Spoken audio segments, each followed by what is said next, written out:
Aksi penganiayaan berdarah yang berujung maut terjadi di Lorong Jaya Laksana, Kelurahan 34 Ulu, Kecamatan Seberang Ulu 1 Palembang, Minggu, 28 September 2025, sekitar pukul 18.30 waktu Indonesia Barat.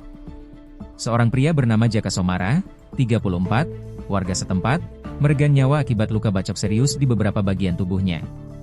Korban ditemukan dalam kondisi mengenaskan dengan luka bacokan di kepala, leher, dada sebelah kiri, tangan kanan nyaris putus, serta perut.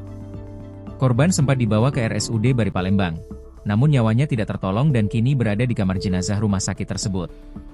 Sementara itu, pelaku berinisial Romli 53 tahun juga mengalami luka tusuk di bagian punggung dan tangan. Ia langsung dilarikan ke RSUD Bari Palembang untuk mendapatkan perawatan medis. Setelah itu, pelaku dibawa ke Mapolsek Seberang Ulu 1 Palembang untuk menjalani pemeriksaan lebih lanjut.